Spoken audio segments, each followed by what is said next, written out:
All right, welcome in. Well, I have no idea what today is. Thursday, I think. But the bottom line is I am not Dan Alexander, and I could give two shits left about the Phillies. However, I do care about a few of these other games coming on here today. Welcome into First Pitch.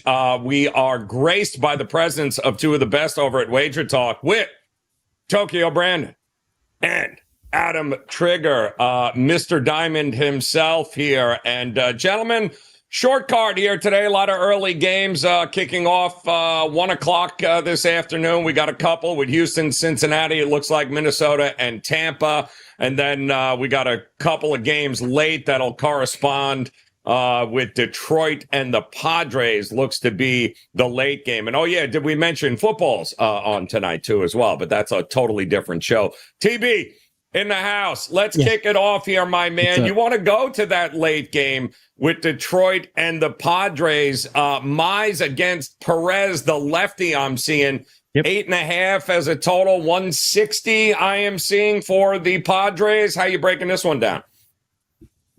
Yeah, thanks. What's up, Joe? What's up, Adam?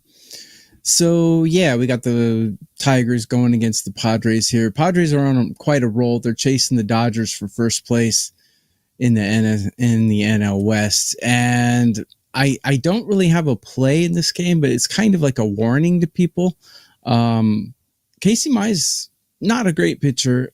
You know, I have about 300 starting pitchers in my database, and I rank them on a curve of 30. So I can compare them to the bullpens and the batting. And I have Casey Mize ranked 19, and I have Martin Perez ranked 23. Perez is an awful pitcher, actually. He's not good at all. He was with the Pirates. Now he's with the Padres. He's just not a good pitcher. Both of these bullpens are good, but the Tigers have an extremely good bullpen. I have them ranked 5th in all of Major League Baseball, while I have the Padres ranked 11. So slight edge to the Tigers there in starting pitching. Edge to the Tigers in bullpen. Batting, I have the Padres batting 15 and I have the Tigers batting 19. So to sum it up, to make a long story short, Padres are a very dangerous bet in this. So it's kind of more like a public service announcement not to bet on the Padres today. They might win, I could be wrong, but I'm just going to tell you right now that betting the Padres here at minus 160 is a bad bet. Even bad bets win once in a while, but as sports bettors, we're here to bet on probability and we're here to bet on what's likely to happen. And Padres with Martin Perez on the mound, not likely to win. And even if they do win, minus 160, bad odds, sucker bet, not good. I don't think I would take the Tigers either, but I'm just saying, Padres are not a good bet today.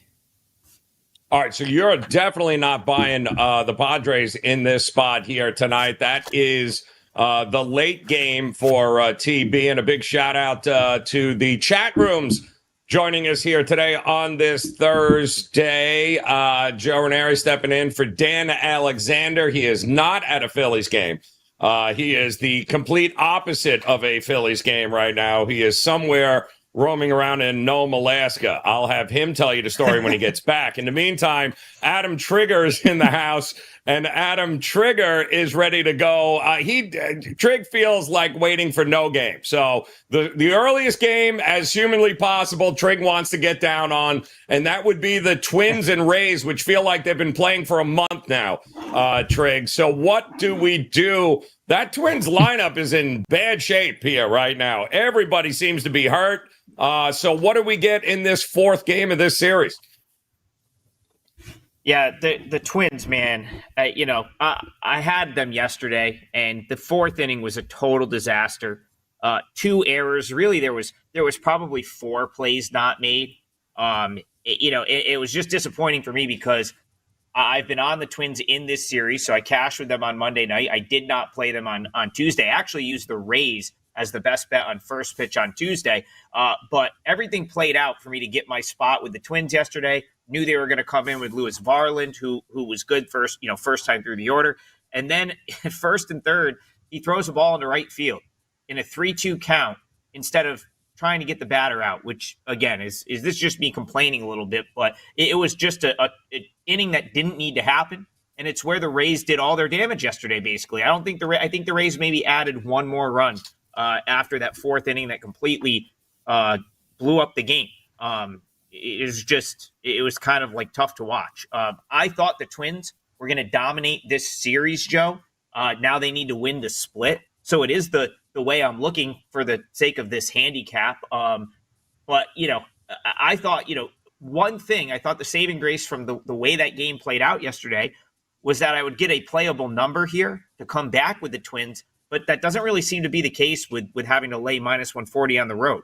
So I'll tell you a couple of reasons I'm not going to do that, but why I still think the Twins is the right side if you're going to bet the game. So just some overall numbers with the Twins coming into this game. They're 5-11 in their last 16 games. They've been outscored 87-62. They have 6 blown leads. The bullpen has a 5.42 ERA in that span. So that to me was surprising that you get blown out 9-4. You're coming in that sort of vein of form, and yet you still have, they're still minus 140 on the road here, which is, again, was shocked to see the number that high. I'll tell you why, though, it probably is. The books love Pablo Lopez. We've talked about it on this show numerous times. He is always priced almost unplayable, where they have him on a game-to-game basis. He is making the books look extremely smart of late. 20 scoreless innings. He's got 3 straight outings where he has not given up a run. 15 strikeouts in those 20 innings. He's been fantastic. 5-1 with a 1.92 ERA over his last 8 starts. So there's a lot to like about that. But again, I can't get down with laying minus 140 on the road. If this was minus 115, like the series has kind of been priced to this point, I would have been all about it. But I think another reason for that is Taj Bradley on the other side. His last 6 starts, 9.85 ERA with 8 home runs allowed. That is so insane because if you go back to his 9 starts prior, he had an ERA under 1. So talk about being streaky. That is the embodiment of it right there. The reason Bradley is getting bombed lately is his splitter is not breaking at all. He's leaving it up. And as you guys know, TB will attest to this with all the baseball he's watched over the years.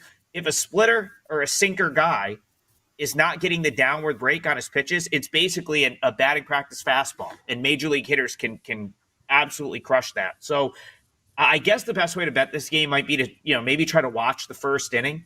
And if it doesn't look like Bradley's got his good stuff, jump in live because I would imagine he'll pitch to what he's done the last few games. Like if that splitter doesn't have the good downward movement, that this Twins lineup will make him pay. It would be Twins for me here, but at the price point of minus 140, they're just not playing good enough right now for me to be stubborn and come back with them. So I like the Twins. It'll be a pass for me, but that's just kind of the way I see this one. All right, so we've got a couple of games in the book here, and of course we've got best bets still to come. Not a big slate here, but as we check out the chat room, Aaron in there on YouTube, Mike Scott, Titan CT in the house, I believe. Brian Ordali also in the house on YouTube Short. Shout out, by the way, to TikTok as well as Nadu2121 on Instagram. I am starting to see some questions rolling in. And TB, I'll come to you with Washington and Pittsburgh. Falter against Irvin. 2 teams in a race to go absolutely nowhere except on a cruise once the season's over. I am seeing pretty much a coin flip in this game. The total has come down, though. I'm seeing 8 right now with Irvin on the mound taking on Falter. Although Pittsburgh has played some decent spoiler baseball as of late here. How do you approach this game? The home team got the edge for you? Well, good question. This is a game of 2 teams that are how shall we say, poor bullpens, first of all. Yes. Especially which is Pittsburgh. Why the undergoing down is interesting from 8.5 to 8 now. I don't understand that because this Pirate bullpen is awful. I have them ranked 28 out of 30, and I have Washington's bullpen ranked 21 out of 30. So 2 horrible bullpens, and Falter is an awful pitcher as well. I have him ranked 27 out of 30 on my 30 starting pitcher curve. So Awful. The Nationals don't have a lot of confidence in their hitting because I have them ranked 18. But I mean, I think any team could pretty much put up runs against the number 28 bullpen and number 27 pitcher. So I expect some runs in this one. Yeah. And up until a couple games ago, I had the Pirates ranked top 5 in batting in MLB. They've fallen a little bit in the last couple days, put up a couple bad games, but the Pirates were really hot a couple days ago. So I expect a lot of runs here. I don't see why this is falling at all. I'm not sure if Adam agrees with that or not, but I don't see why this total would fall. I see no reason whatsoever. Well, Irvin has given up 4 or more runs now in 4 of his past 6. He's 1-3 over that stretch, Trig. He's got nearly a 7 ERA. How in the hell is this thing staying under? Why is it going from 8.5 to 8? It feels like a dead over. Are we missing something? Strange. Yeah, I mean, I don't really disagree with Tokyo Brandon's handicap. Falter and Irvin are not like, so when you look at their, I mean, they don't either, both of them neither have like horrible numbers. I mean, if you look at the season long numbers, like for Bailey Falter, mid-4 ERA, 1.29 whip, like at a quick glance like that, to me, he's having like a kind of a decent season for where I have him sort of rated. And I think the same thing could be said with Jake Irvin too. So, I mean, they're both capable of a good start at a given time, and both offenses are capable of going cold. So that maybe is like, would be your argument for the under. I have no desire to get involved with either of these two teams right now. The Nationals showed up to cost me a 5%er on Tuesday. And then, of course, last night lost in what would have been a tougher matchup for them. So, or a better matchup for them. So I'm not going to back them here. I don't want to back the Pirates. I've been anti-Pirates all season. So, yeah, this quick pass for me on this one. All right, so we do have some questions rolling in, and don't forget to hit that follow button. You guys joining us here on TikTok as well as Instagram. We appreciate you guys hanging out. Lou talks about how the Yankees suck in our YouTube chat. No argument from that point there, Lou. Appreciate the commentary there. We do also have another 1:00 game coming up, and I'll head back to you, Trig, with Brown and Lauder here, Cincinnati and Houston coming up. Lauder made his debut? Was it last week? 4 innings, 1 earned, 2 hits, 6 strikeouts. He did walk 4. Not bad.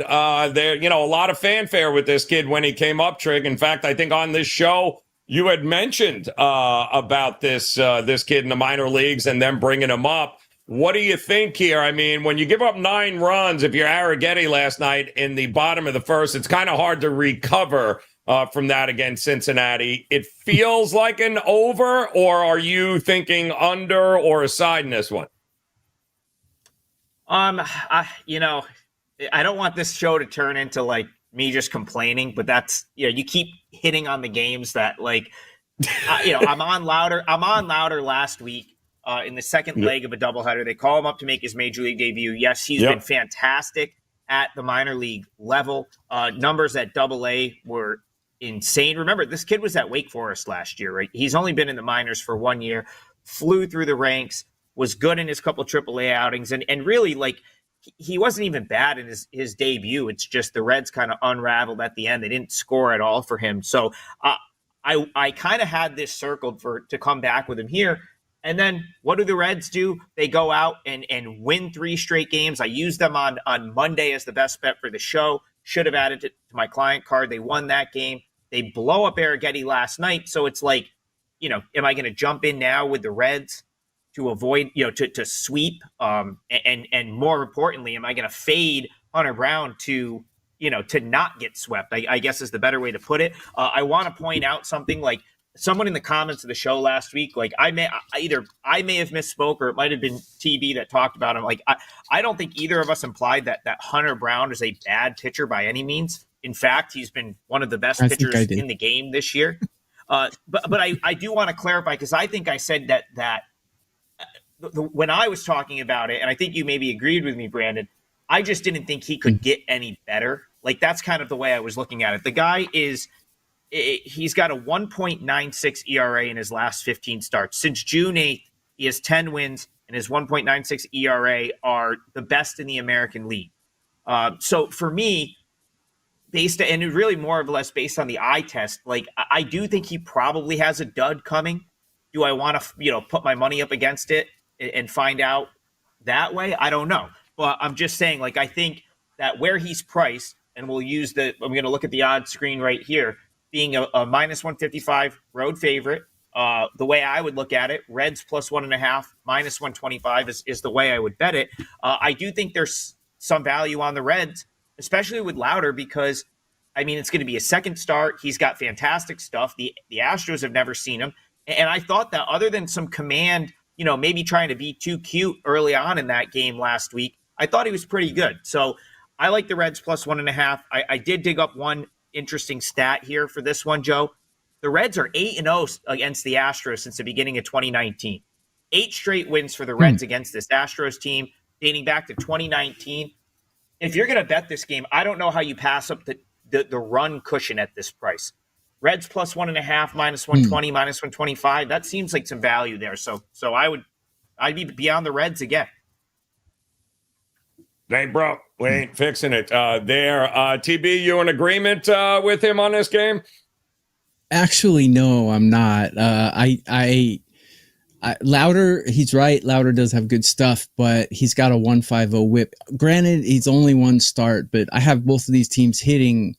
The Reds hit pretty good. I mean, both of these teams are top 10 hitting teams, but the bullpen here is huge discrepancy. Astros have a much better bullpen, and Adam mentioned in the last show, I think I'm the one that badmouthed Hunter Brown in the last show, and I got called out by someone in the comments that, hey, he's not that bad.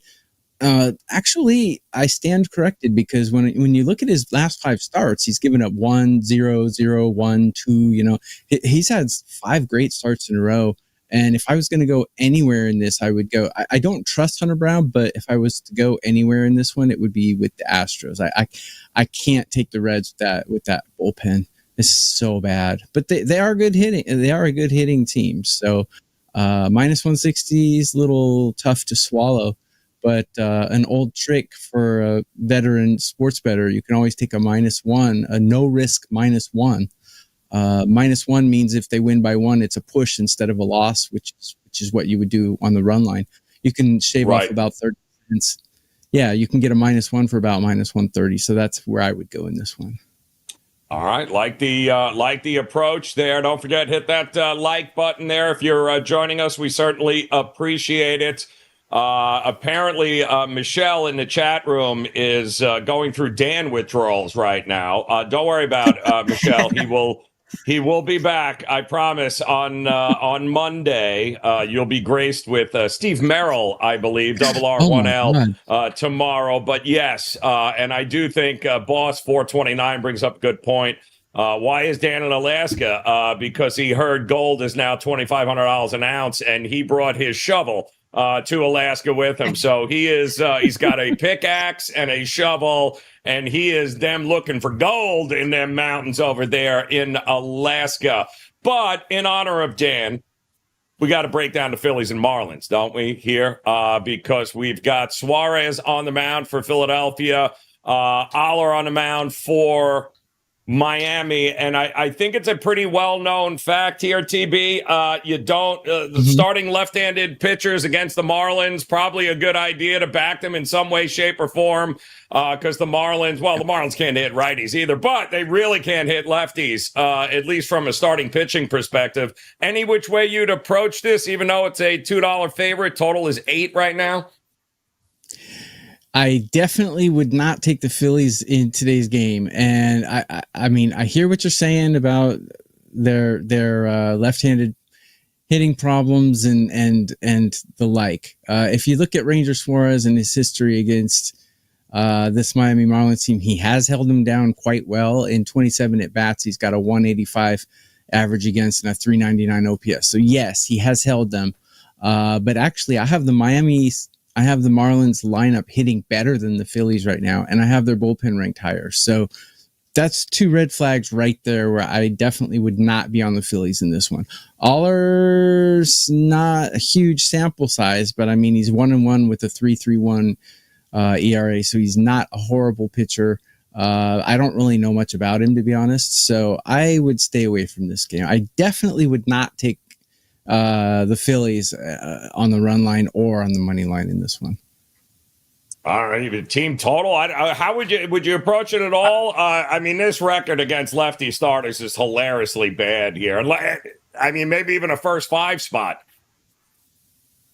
So, the funny thing is, like, a couple things. One, I think the Marlins' struggles against left-handed pitching I think those numbers are more season long. Because when you look at the lineup that they currently have right now, which is the only thing we care about, we don't care about who was struggling in April or May, because it's a very different team, right? Like the Marlins lineup now is a lot different than it was in April and May. You look at this lineup, Xavier Edwards, switch hitter, Norby, Berger, Jonah Bride, they all bat from the right. It's right heavy. Sanchez, I think there is I think Stowers is a lefty, but like, you know what I mean? Like you look at this lineup, it's very right heavy hitting wise. Like they should be better than they are against left-handed pitching. Now I'll throw one more thing in here, Joe. This is going to be the third straight left-handed starter that they faced in 3 consecutive days, because they faced Corbin on Tuesday, they faced Mackenzie Gore yesterday, and so now it's Suarez here. Like, I almost think that helps the Marlins. I did not bet this, but man, like if you're going to bet this game, plus money on the run head start seems pretty good to me. Even you could even go further down the line and go like alt run line plus 2.5, but Marlins plus 1.5 at home, getting plus 115 on that run line is the way to go here. I think they're going to break through against left-handed pitching at some point, and they just beat one yesterday. They just won a game in which Mackenzie Gore started. So I just think that there's some value on the Marlins. Well, I'll tell you this too, I didn't realize it, but the Marlins 47-18 to the over at home this year, mostly because they're giving up 9 trillion runs at home. But for such a hitter depressed ballpark, that's a great over record for the Marlins. Joe. Well, because and you look at like team batting average and stuff for the Marlins, that is a fantastic stat you just dug up. Would never have guessed that. Their bullpen's not that bad, so I'm kind of surprised to hear that. Starting they got, and a lot of that had to do with the fact that they were getting crushed early in the season at home. They weren't even close, but you're right. The bullpen did come into its own here. First 5 over 4.5 may not be a bad look on that one either. If you think runs are coming here. All right. We got best bets coming up in a couple of games. One of them will include the Atlanta Braves. Another one will include the Oakland Athletics versus Seattle Mariners. One other game we're getting some questions on. How about Arizona? Merrill Kelly, not exactly a great return here, but taking on Blake Snell, who is, well, I mean, let's face it, the second half of maybe the last 4 months, there has been no better pitcher in a very long time than what he has done. 7 of the total. Giants a $1.45 favorite in this one, TB. Do we get in front of Snell here, even though there isn't anything Arizona has faced that they can't hit here? Very true. And there's no way you can take the Giants as a favorite in this game, because the Arizona Diamondbacks are hitting better than any other team in all of Major League Baseball. I agree that Snell is one of the best pitchers in MLB right now. As a matter of fact, my rankings on a curve of 30, I have him ranked number 4. And I have Merrill Kelly. Ranked a lot lower than that. I have Merrill Kelly ranked about 16. So, yeah, I mean, huge pitching advantage. Bullpen's about even. But the thing is, Arizona, they have the best lineup in all of Major League Baseball. And San Francisco's lineup is horrible, actually. Very, very mediocre. Not even mediocre. I mean, I have them ranked 25th out of 30 lineups. Not hitting, not doing anything, no stars, no nothing. So if anything, I mean, if you think that Snell can hold the Diamondbacks down, then the under in this game would probably be the best bet. But there's no way I'm betting an under when you have the number one lineup in Major League Baseball in the game. Blake Snell's good, but he's not Superman. Against the Diamondbacks in his history, though, 97 at bats against. He's held them to a 155 batting average and a 526 OPS. And I've said before on shows and videos that I've done, since I was a Major League Baseball scout, I use about 750 OPS over under as kind of a telling point whether you dominate the batters or not. And 526 OPS means he's dominated these batters. But man, the Diamondbacks are red hot right now. I would not be able to take an under in this with that lineup, and I definitely would not be able to take the Giants in this with that lineup. So, no is the answer. It's just it's A game versus A game. It's going to be a fascinating one, and I think that one starts 3:45 Eastern time. So a bit of an early start on the West Coast there in San Francisco, but it feels like that's got to be must-watch TV here today with Arizona taking on Blake Snell and the Giants. All right, let's get – go ahead, Jake. I have a quick I just want to say one thing about that one. The Diamondbacks, it's priced. The narrative that they just crush left-handed pitching is like one that's somewhat known now. So I think like you'll probably see this get bet down a little bit. Like, so right now where it is, you have minus 150 Giants posted on your screen. I see like minus 145, minus 147. If Arizona takes enough money here, which is possible, and this were to get driven down to like minus 130, I would play back with the Giants and Snell at that price. And the reason why is this. A lot of those left-handed success numbers accumulated over the course of the season. Ketel Marte, he's still out. I believe Moreno is still out. You just got Christian Walker back, who's definitely a big help in that regard. Let's make sure he's in the lineup, right? He's just came back from injury. He's played back-to-back days. I'm sure they want him out there, but do they give him a day off? Like, we'll see. So I think it's going to be important to see who's in the lineup. But, some of those guys that helped with those numbers against left-handed pitching are hurt or not in the lineup. And then you talk about, one of the biggest sort of OPS guys that Arizona has right now, Jock Peterson, is not going to have that same there's almost no way he's going to be in the lineup against Snell. So that would be my concern. Nope. Wait to see the lineups there. But I would say if Christian Walker is not in this lineup for Arizona, then you could probably play the Giants, especially if it gets bet down. I don't love it at minus 150. If this got hit D-backs, because people are going to be like, I got to take that value. Arizona plus 135, can't pass that up. If this gets driven down, I would play back around like minus 130 or so, because I think you do have a pretty big pitching edge with Snell on the mound. Yeah, the first two games with Nelson and Zach Gallen were 7.5, I believe, in this series. Both of those games went flying over, mostly because the bullpen got involved for Arizona late and the runs started coming in. So the bullpen is going to be interesting, and it's going to be very interesting to see how long Merrill Kelly can go in this, since that bullpen has not fared well in for Arizona in this one. But the total staying strong at 7 here. So we got best bets here today on a limited card, and we're going to kick it back to you, TB, to start us off. And I believe you're going to head to Truist Park with the Atlanta Braves getting ready to take on Austin Gomber and the Rockies. This is a big number expected, but it's not a big total. 8 is what we're looking at in this one. How you approaching it? Yeah, okay. So I do have a feature play in MLB out today, which you can get at my page at WagerTalk.com. So go grab that at wt.buzz/TB, which you see on your screen right there. Number 1 all sports profit in 2024, and number 1 in MLB profit 2024. So pretty decent capper to back at the moment, and it's a good play for today.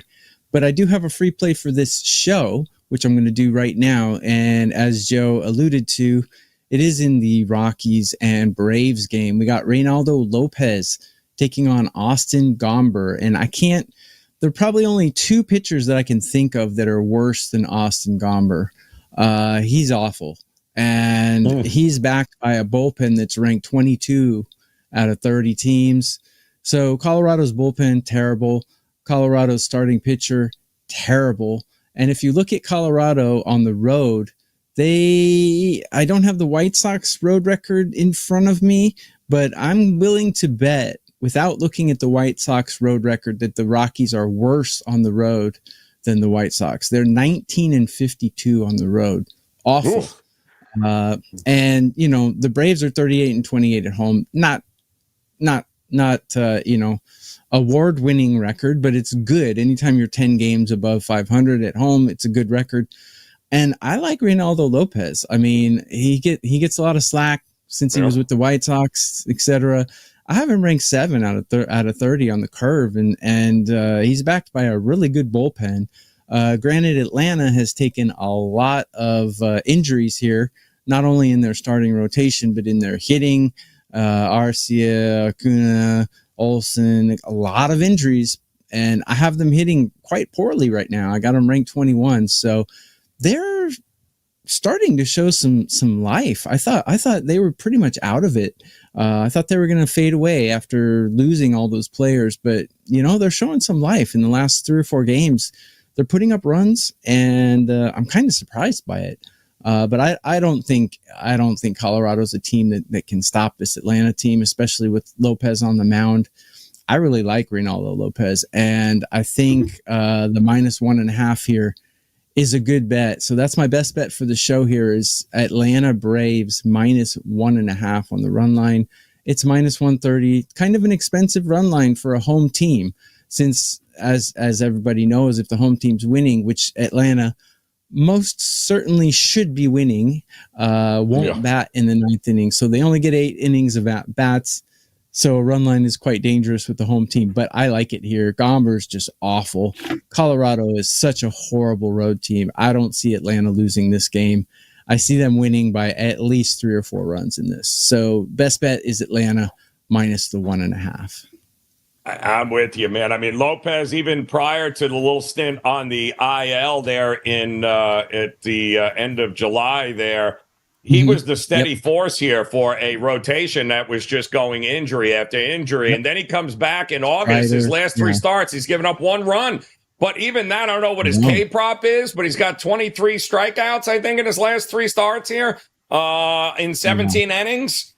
Yeah, a lot of swinging and missing. A lot of guys chasing the ball out of the zone with him. So I love him, too. Yeah. I'm with you, man. I think he's one of the most underrated guys in the National League right now. Atlanta -1.5 at $1.30 for a best bet for TB, Tokyo Brandon. Trig, your best bets. It can't possibly be the White Sox. Thank God they're not playing today. But the Oakland A's are. But let's face it, Oakland just sticking it to Seattle here.